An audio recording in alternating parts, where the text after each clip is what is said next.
How you doing, everybody? Lazy Rider here, coming at you from out and about on a ride here in Western Washington. I'm in a little town called Fall City, Washington right now. We're not doing Greenworks stuff today. We're out running around on our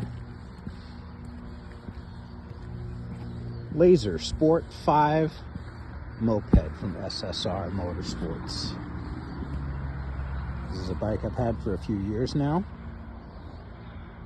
It's been through a lot, getting run off the road by a car shortly after its initial big build back in sometime around 2021. I'm going to give you a little quick walk around and chat about the bike, and that's about it today. Just have some fun with that, and then I'm going to get back on the road. I decided to ride out here some 25 miles from my home to Fall City area to answer the question that'll be on everyone's mind the moment you mention that you're riding a 2013 era Chinese moped thing with a pit bike engine swap on it. It's a manual clutch 4-speed motor now, 110 cc's. Does very well for what it is. It'll just about show you 50 miles an hour if you're absolutely whipping the heck out of it, but it cruises very confidently and very comfortably at 35, 40 miles an hour, anywhere you want to go. These bikes are a lot of fun. The LAZER Sport 5s were, I think, only made and imported for 2 or 3 years there. 2013, 2014, 2015. I don't know how much further after that they continued with them. They were a 50 cc bike with a high-low transmission. Single speed. You had to stop the bike to change range from low range to high range. It was not a good setup. Not a good setup at all. Things I've done on this bike, as you can tell, I already mentioned we changed the motor out to a 110. That is a older motor than the bike. That's from circa 2005. This is an oddball Lifan motor, 110 cc, 3-valve head. So it's got 2 intake valves and 1 exhaust valve. It was an attempt by SDG back in the day to build a 110 that, for whatever reason, could compete with 125s. Don't know how well they did or didn't do. It was the motor that was offered to me by my friend when we were getting ready to build the bike. As you can see, the way we have it set up right now is for sort of urban utility and adventure. The side case back here is one of my own construction. We 3D printed this. I color matched the bottom half of the case to the frame of the bike. Sort of attempted to honor the spirit of the original logos on the frame with, you know, a bit of a simplified attempt here. Love the finish that the build plate gave us on the texture on the outside of this, you know, the top side of this lid and case. Nothing fancy inside, just a little toolkit in here.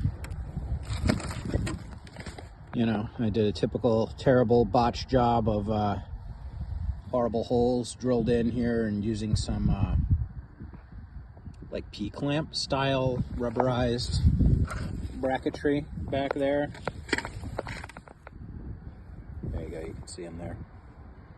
You know, holding things on. Pretty rugged though, pretty decent for what it is. I think you You know, I don't want to go get too ambitious with the amount of weight I store in there, but that's a whole bunch of tools right there. You know, just get you home stuff if you have to do some work on the side of the road. Recently we got some new rubber, some really cool kind of 50-50 tread, Enduro-y type rubber. Really, I just love the tread on that. It's a good time. It's a good bike. As I said, yes, it'll show you 50. Doesn't really love going 50. That's about 8,000 RPM, so you're close to your red line there at those kind of speeds. But at 40 miles an hour or so, you're way down around 6,000 RPMs, and the bike is pretty quiet and really comfortable to ride. I compare it very closely to my old Honda Grom. I had a 2015 Honda Grom. Probably shouldn't have sold that bike. It was a particularly fast bike for a Grom, and just a whole lot of fun. Loved the fuel injection. I had knobbies on that bike as well. Did a whole host of different mods to that bike over the course of my ownership of it. But this very much satisfies and scratches my wish I hadn't sold my Grom itch. The LAZER Sport 5, you'll see quite a few very short, very uninformative videos about these on YouTube. They were a very short-lived bike. You just don't see a lot of them running around. I do see them come up for sale from time to time on, you know, Craigslist, OfferUp, Facebook Marketplace kind of circumstances. And I'm here to tell you that if you can make a couple of connectors and reconnectorize a wiring harness in a couple of places, you could take any 125cc pit bike motor, you could take a 70cc, a 90cc, a 110 like this one, anything you've got, you put it on this thing, on this chassis, and I'm telling you guys, yes, it's a Chinese bike, it's this, it's that, it's terrible. You know, yeah, I've changed my bars out, because again, the bike's been crashed, so changed the bars out. You know, I did a little did a little camouflage on the eyebrow there of the old Speedo where that went down and hit the ground.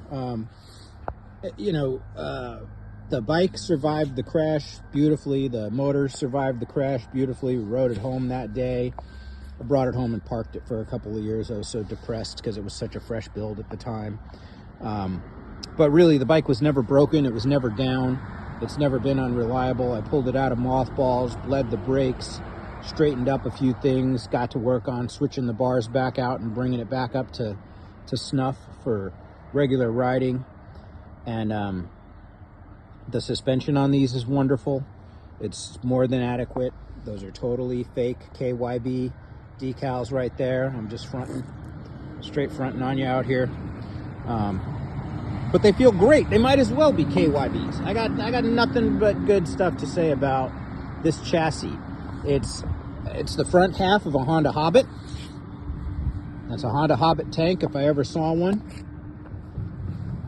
And the middle and the aft section of the bike very much remind me of CT 110s, CT 90s, the Honda Mini Trail, or the Honda Mini Trail. I guess they called it one of the Mini Trails, or I think the Z50 was the Mini Trail. At any rate, it's kind of halfway between those two bikes, and that's just the way I like it. I've got a high pipe. I've got a bash guard, courtesy of the fact that this thing came off of a pit bike. I just love it. It looks rugged as hell. One of the biggest and smartest things I did for this bike to stabilize power output coming from the stator was this TrailTech voltage regulator rectifier unit right here.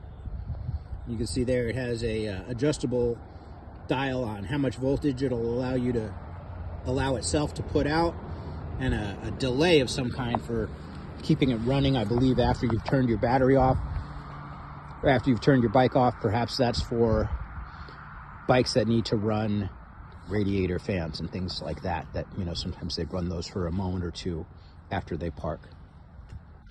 At any rate, I'd say that's about the walk around on the LAZER Sport 5. I did not bring along